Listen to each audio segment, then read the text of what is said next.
Hello my dear learners, hello my dear students.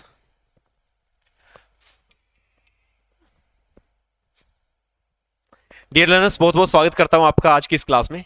हमारी class रहने वाली है SSC CGL previous year question class number 15, 15 number class. Sanjeevani हमारा batch चल रहा है ना, ऑनलाइन एसएससी संजीवनी 15 नंबर। इससे पहले एसएससी संजीवनी है ना 14th क्लास, 14 क्लासेस हमारी कंप्लीट हो चुकी हैं, 14। और आज हमारी 15th क्लास है। चलिए स्टार्ट करते हैं। पहला question, select the correct passive form of the given sentence. ठीक है, पैसिव फॉर्म हमें बनानी है गिवन सेंटेंस की। ठीक है जी, चलिए पहला क्वेश्चन बनाइए, पैसिव फॉर्म बनाइए। चलिए, did he do his mission, did he do his mission. देखो डिड आ गया, डू आ गया, बात वी टू की जाएगी। ये पास्ट इंडेफिनिट टेंस की क्या होती है, हेल्पिंग वर्ब होती है। बाहर क्या आएगा, वॉज आएगा, वॉज हिज मिशन। अच्छा, डू और डिड मिलके डू की सेंस देंगे है ना, तो इसका पैसिव वॉइस बनाओगे। पैसिव वॉइस में बी के साथ वर्ब की थर्ड फॉर्म का आना जरूरी है, डन आना चाहिए। बी के साथ done, answer first. Was his mission done by him, was his mission do by him, गलत। बीइंग की फॉर्म नहीं आएगी, बीन नहीं आएगा, इसलिए फर्स्ट क्या हो गया हमारा, सही हो गया जी। ठीक है, चलिए second question, select the option that expresses the given sentence in active voice. अच्छा, इसमें क्या बताना है हमें, इसमें हमें एक्टिव वॉइस बताना है। बताओ जी, does she knows me.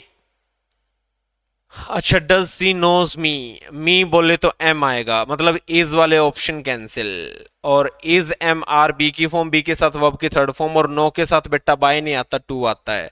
M I known to her, am I known to her, D is the right. ठीक है ना, नॉन बाय नहीं होता, नॉन टू होता है। मोस्ट अप्रोप्रिएट क्या बताना है, एंटोनियम बताना है। एंटोनियम कैसे, हैजार्ड, हैजार्ड तो क्या होता, अच्छा एंटोनियम बताना है। हैजार्ड का मतलब तो बहुत ज्यादा क्या होता है, डिजास्टर होता है, तबाही होता है, जियोपार्डी होता है। अपोजिट प्रोटेक्शन, क्या आ गया, प्रोटेक्शन।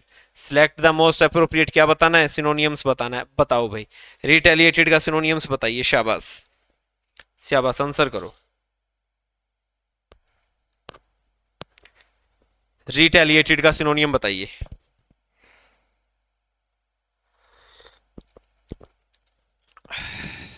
देखो, wrestlers retaliated the blow that, retaliated बदला लेना होता है।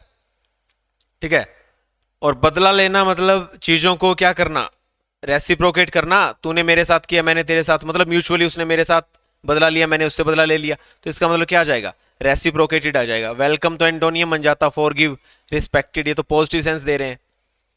तो अभी के लिए रिटेलिएटेड बोले तो ऑप्शन सी, ठीक है ना। Next, choose the incorrectly spelled word. बताओ, जिसकी स्पेलिंग गलत है वो बताना है।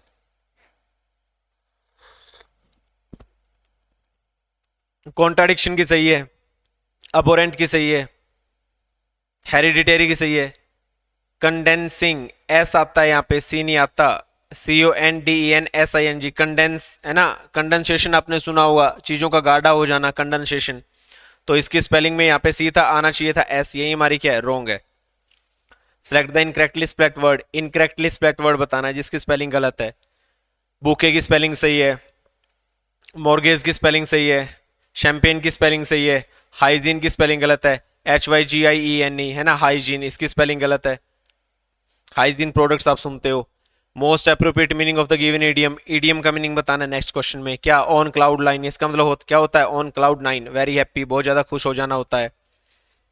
Next, select the most appropriate synonyms of the underline word, क्या बताना है, सिनोनियम्स का क्वेश्चन है, बताओ एरनेस का meaning.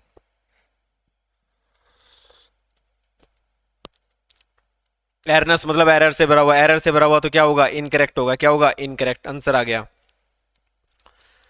That can be used as one word substitution, क्या बताना है, वन वर्ड बताना है। बताओ जी किसका, अच्छा इसका बताना है, ठीक है जी, इस लाइन का है ना। An exaggerated statement not to be taken seriously और लिटरेरी। अच्छा, ऐसी एक्सग्रेटेड स्टेटमेंट मतलब हद से ज्यादा बोली गई बात, वो क्या होती है, हाइपरबोल होती है, अतिशयोक्ति कहलाता है ये। ठीक है, हद से ज्यादा कुछ बोला हुआ स्टेटमेंट में। जंबल ऑर्डर कहा गया, PQRS अरेंज करना है, अरेंज करके बता दो जी, ये A पार्ट है, ये B पार्ट है, ये C पार्ट है, ये D पार्ट है, बता दो, अरेंज कर दो जी।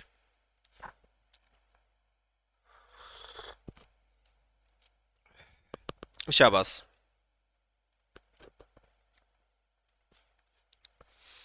India has had a longer exposure to English than any other countries. Than any other countries. ठीक है, dozens of distinctly different regional languages are spoken in India which share many characteristics such as grammatical structure and vocabulary. The historical background. Since the early, देखो यहाँ पे एक time denoting word है, since the early 16s है ना, 1600s मतलब 1600 में जब अंग्रेज इंडिया में आए थे, डच थे या पुर्तगाल जो भी थे, जब इंडिया के ऊपर पहली बार मतलब ईस्ट इंडिया कंपनी आई, ये शुरुआत है, फर्स्ट लाइन है ये। तब से लेकर अब तक क्या वो ऊपर बताया जा रहा है कि English languages has had a toy hold on Indian subcontinent when east India company establish. ये देखो जब ईस्ट इंडिया कंपनी ने एस्टैब्लिश किया था, क्या किया था, अपनी settlements in Chennai, Kolkata and Mumbai, formerly Madras, ठीक है, कलकत्ता एंड बॉम्बे रिस्पेक्टिवली, है ना, इन्हें मद्रास, कोलकाता और बॉम्बे के नाम से जाना जाता था पहले। तो डी से लाइन स्टार्ट होगी, कितने ऑप्शन स्टार्ट हैं डी से, ये नहीं है, ये नहीं है, एक ये रहा डी से स्टार्ट, एक ये रहा डी से स्टार्ट, ठीक है। अब देख लो जी आगे, बी आना चाहिए, सी आना चाहिए, then any other countries which uses it is as second language is distinctive words, ठीक है। The historical background of India is never far away from everyday uses of English। देखिए ये जो everyday uses of English है, इसके लिए एक बात ये नहीं है dozens of different regional languages are spoken in India, ठीक है, तो दर्जनों भाषाएं बोली जाती है, ठीक है, यहाँ पे रीजनल लैंग्वेजेस के तौर पे। और फिर ये कहता है historical background of India is never far from everyday use of English, क्योंकि यहाँ पे जब दर्जनों भाषा बोली जाती है ना, तो उनके अंदर ग्रामेटिकल स्ट्रक्चर और वोकैबुलरी हम यूज करते हैं। तो दर्जनों भाषाएं बोली जाती है जिनमें स्ट्रक्चर और वोकैबुलरी यूज करते हैं, और फिर कहता है कि हम इंग्लिश से दूर नहीं है, क्यों, क्योंकि दर्जनों भाषाएं बोली जाती है। सी के बाद ए आएगा, सी के बाद क्या आएगा, ए। ये कहता है कि हम ज्यादा दूर नहीं है एवरीडे यूज इंग्लिश से, क्यों, क्योंकि यहाँ पे हम बहुत तरह की भाषाएं बोलते हैं, तो उनके अंदर काफी कैरेक्टरिस्टिक्स होते हैं, किसके, ग्रामेटिकल स्ट्रक्चर के और किसके, वोकैबुलरी के।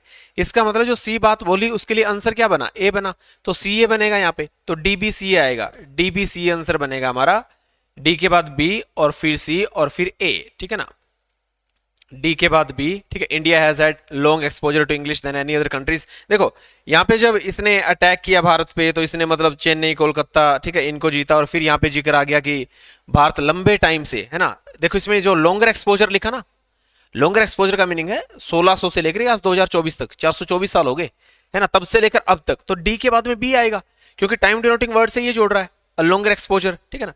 तो लॉन्गर एक्सपोजर क्या, सिंस अर्ली 1600s, है ना, तो डीबीसीए हमारा क्या बनेगा, DBCA is the right answer.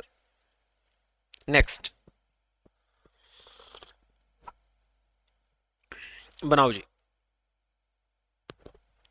Rearrange the parts of sentence in correct order, jumble, P Q R S arrange करने हैं, कर दोगे। ये देख लो, आर पे लाइन एंड हो सकती है, मतलब आर जिसके लास्ट में एंड आ रहा है, तो क्या एंड लास्ट में आ जाएगा, रॉन्ग। एस में लास्ट में टू आ रहा है, तो क्या एस लास्ट में आ जाएगा, रॉन्ग। एक ही आंसर बचा, एस आर पी क्यू, क्या बचा, S R P Q, right answer है मेरा, ठीक है। किससे किया मैंने, एक तो मैंने कहा एंड लास्ट में नहीं आएगा, एक मैंने कहा टू लास्ट में नहीं आएगा, तीन ऑप्शन एलिमिनेट हो गए, ऑप्शन कौन सा बचा, S R P Q. Most appropriate option that can substitute the underline segment in given sentence, there is no need to substitute. अच्छा देखो जी, ये क्या कह रहा है, the rate of interest for the loan went out all our calculation. बताओ जी, शाबाश, आंसर करो। Went out all our calculation, the rate of interest था ना लोन के लिए, हमारी कैलकुलेशन से कहीं दूर ही जा बैठा, बियॉन्ड, क्या, बियॉन्ड ऑल आवर कैलकुलेशन, ठीक है। तो इससे रिप्लेस हो सकता है, बिसाइड्स नहीं होगा, और बिसाइड्स का मतलब होता है इन एडिशन टू, अतिरिक्त हो गया, अंडर नहीं बनेगा, है ना। क्या बताना, मोस्ट अप्रोप्रिएट सिनोनियम्स बताना है 13th क्वेश्चन में, किसका बताना है सिनोनियम्स, अरे सिनोनियम्स बताना किसका था, वो वर्ड आपने लिखा नहीं, इंस्टिल्ड है ये रहा, पहले इसे अंडरलाइन कर लो कि इंस्टिल्ड का नीचे लिखे गए ऑप्शंस में से सिनोनियम कौन सा बनेगा, इंस्टिल्ड। तो Solomon was a great teacher because he instilled, instilled का मतलब होता है डूबा हुआ, डीपली इन्वॉल्व मतलब इनकलकेट, ठीक है, इनहेरेंट, इंस्ट्रिंजिक, है ना, तो वो होता है inculcate in all the children, मतलब बहुत ज्यादा डूबा हुआ था सारे बच्चों में, a sense of their own worth, है ना, उसकी खुद की इज्जत थी, a sense of their own worth. Select the most appropriate क्या बताना है, ईडीएम का मीनिंग बताना है। देखो जी, someone's hurt is in the right place, देखो someone hurts is in the right place का मतलब पता है क्या होता है, ये रहा, someone is good even if they sometimes behave in a wrong manner। ठीक है, मतलब कोई बंदा इतना अच्छा है even if they sometimes behave in a wrong manner. ठीक है, अगर वो रॉन्ग मैनर से भी व्यवहार करे तो भी क्या वो अच्छा है, इसका मतलब someone's heart is in the right place.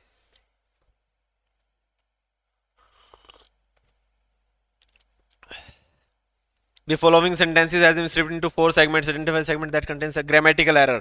बताइए grammatical error बतानी है।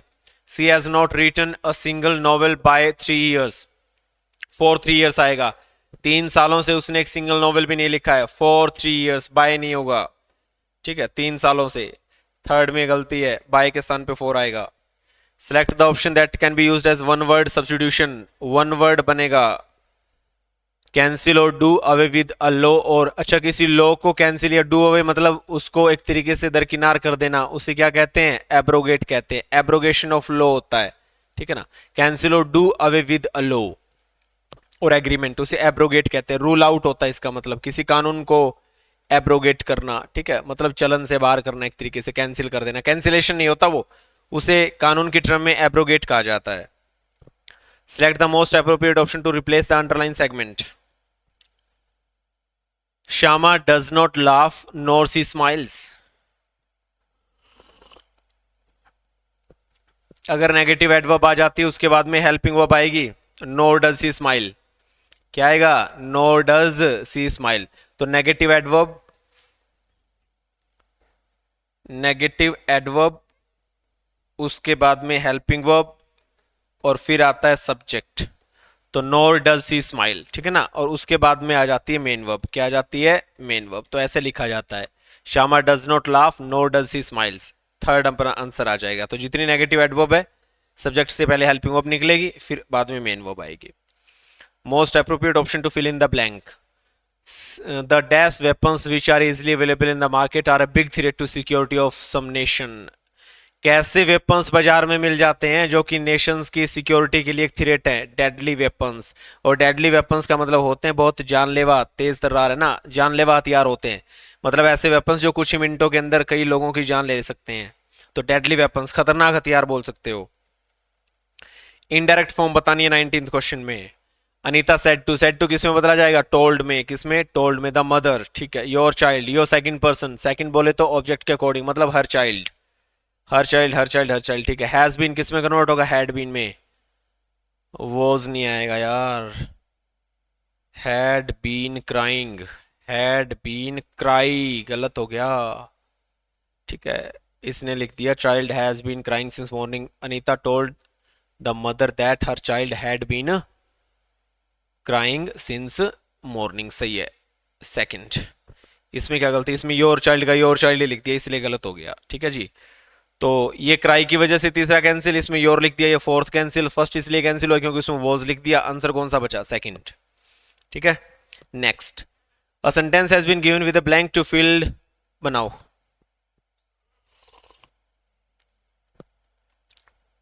कौन सा आएगा, this year orange prices are forecast to grow. इस साल है ना जो संतरे के प्राइस है ना, दाम जो है, और फोरकास्ट अंदाजा लगाया जा रहा है, टू ग्रो, बढ़ेंगे। Despite N expected increase in global, ये कहता है उसके बावजूद भी बढ़ेंगे। किसके बावजूद, despite N expected increase in global production. भाई पूरे विश्व में तो ग्लोबल प्रोडक्शन तो ऑरेंजेस का इंक्रीज होगा, उसके बावजूद भी प्राइस क्या हो रहा है, उसके बावजूद भी प्राइस बढ़ रहा है ना। तो थोड़ा कॉन्ट्रास्ट है ना, कि इस साल orange price are forecast to grow. इस साल कहता है कि ऑरेंज प्राइस बढ़ेगा, किसके बावजूद बढ़ेगा, despite N expected increase in global production, कि पूरे विश्व के अंदर तो इंक्रीज होगा प्रोडक्शन, लेकिन उसके बावजूद भी क्या हो रहा है, दाम बढ़ रहा है। तो डिस्पाइट यहां पे थोड़ा सा कॉन्ट्रास्ट पैदा करेगा, तो यहां पे प्रोडक्शन आएगा। Read the passage carefully, select the most appropriate option. चलिए फिलर्स के क्वेश्चन आगे जी, किसके क्वेश्चन आगे, फिलर्स के, बनाओ।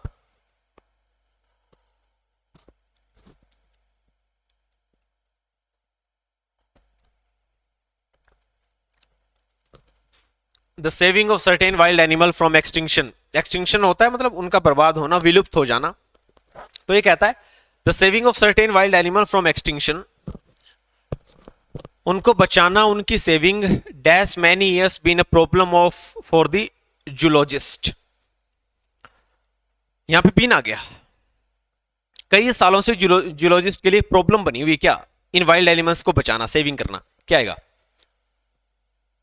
Has been a problem for many years, इसको ऐसे जोड़ लो, हैज वहां पे लिख लो, फिर been a problem for many years, तो हैज और फॉर की कमी है, इसको बोला जा सकता है extension has for many years been a problem for zoologist, है ना। आप इसे सीधा जोड़ सकते थे कि हैज और फॉर की कमी थी, कि ये काफी सालों से समस्या बनी हुई है, एंड अदर स्पेशलिस्ट उनके लिए भी। बट मोर रिसेंटली, चलिए पहले में हैज फॉर आ गया, दूसरे पे पढ़ते हैं, यहां पे क्या आ गया, हैज फॉर, कि उनके लिए काफी सालों से समस्या बनी हुई है। आगे देखते हैं, but more recently the problem has become सो, लेकिन अभी है ना रिसेंटली प्रॉब्लम हैज बिकम सो, मतलब अब वो सो क्या बन चुकी है, सो रेयर, सो स्टीप, सो नैरो या सो एक्यूट, वो तो देखना पड़ेगा। And has received so much publicity, देखो पब्लिसिटी का मतलब है सोशल मीडिया पे, न्यूज़पेपर पे, न्यूज चैनल पे, इंस्टा पे, फेसबुक पे, व्हाट्सएप पे, ग्रुप्स में, मतलब कि इतनी पब्लिसिटी ले ली है किस मामले ने, वाइल्ड एनिमल्स को बचाने वाले इस मामले ने। तो इसका मतलब पब्लिसिटी बहुत ज्यादा होगी, जनता के बीच में बात बहुत ज्यादा पहुंच गई, हर बच्चे बच्चे को पता चल गया कि जानवर मारे जा रहे हैं। तो इसका मतलब problem has become so rare, no. Steep तो गहरा होता है, ठीक है, नैरो, प्रॉब्लम बेटा एक्यूट बन चुकी है, एक्यूट का मतलब होता है शार्प, तेज, सीरियस, ठीक है, तो प्रॉब्लम बहुत ज्यादा सीरियस हो चुकी है। फिर कहता है that most people are now, इसमें क्या आ गया, एक्यूट आ गया, इसमें क्या आया था, इसमें हमारा आया था हैज फॉर, और अब थर्ड में देखेंगे दैट मोस्ट पीपल आर, हमारा फर्स्ट हो गया, सेकंड हो गया, अब थर्ड पे आते हैं।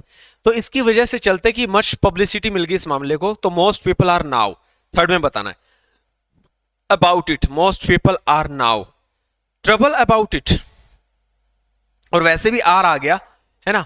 अभी ज्यादातर लोग क्या बन चुके हैं, या तो वो आलसी रहे होंगे, एडजेक्टिव चाहिएगा, वर्ब की third form, most people are affect, गलत, मोस्ट पीपल आर ट्रबल, गलत, ट्रबल्ड होता क्या समझ लेता मैं, मोस्ट पीपल आर इन्वॉल्व, और इन्वॉल्व अगर लिखोगे तो बेटा आगे अबाउट नहीं इन आएगा, मोस्टली इन्वॉल्व के साथ इन आता है, तो थर्ड भी कैंसिल, तो क्या कंसर्न अबाउट, और कंसर्न अबाउट मतलब चिंतित होना। तो इस पब्लिसिटी को देख करके, अखबारों में हर रोज खबरें देख करके, most people are now concern, वो चिंतित हो गए अबाउट इट, इसके बारे में। दिस में तो हमारे तीन क्वेश्चन हमारे हो गए ना, यहाँ पे क्या है कंसर्न, यहाँ पे हमारा क्या आया एक्यूट, यहाँ पे हमारा क्या आया था हैज फॉर। फोर्थ पे आते हैं, दिस में एट फर्स्ट सीम स्ट्रेंज, ये पहली नजर में स्ट्रेंज सा लगता है, because one of the most gratifying development, gratifying मतलब अच्छे डेवलपमेंट, विकास of the last few years has been the passing of strict laws. अच्छा ये कहता है कि लोग इतने ज्यादा अवेयर हो गए, इसके पीछे कारण ये भी है क्या, ग्रेटिफाइंग डेवलपमेंट की विकास बहुत हो गए पिछले कुछ सालों में, ठीक है। Has been the passing strict laws, कुछ सख्त कानून बन गए, किसको, to protect wild animal, wild animal को बचाने के लिए भी क्या बन गए, स्ट्रिक्ट कानून बन गए।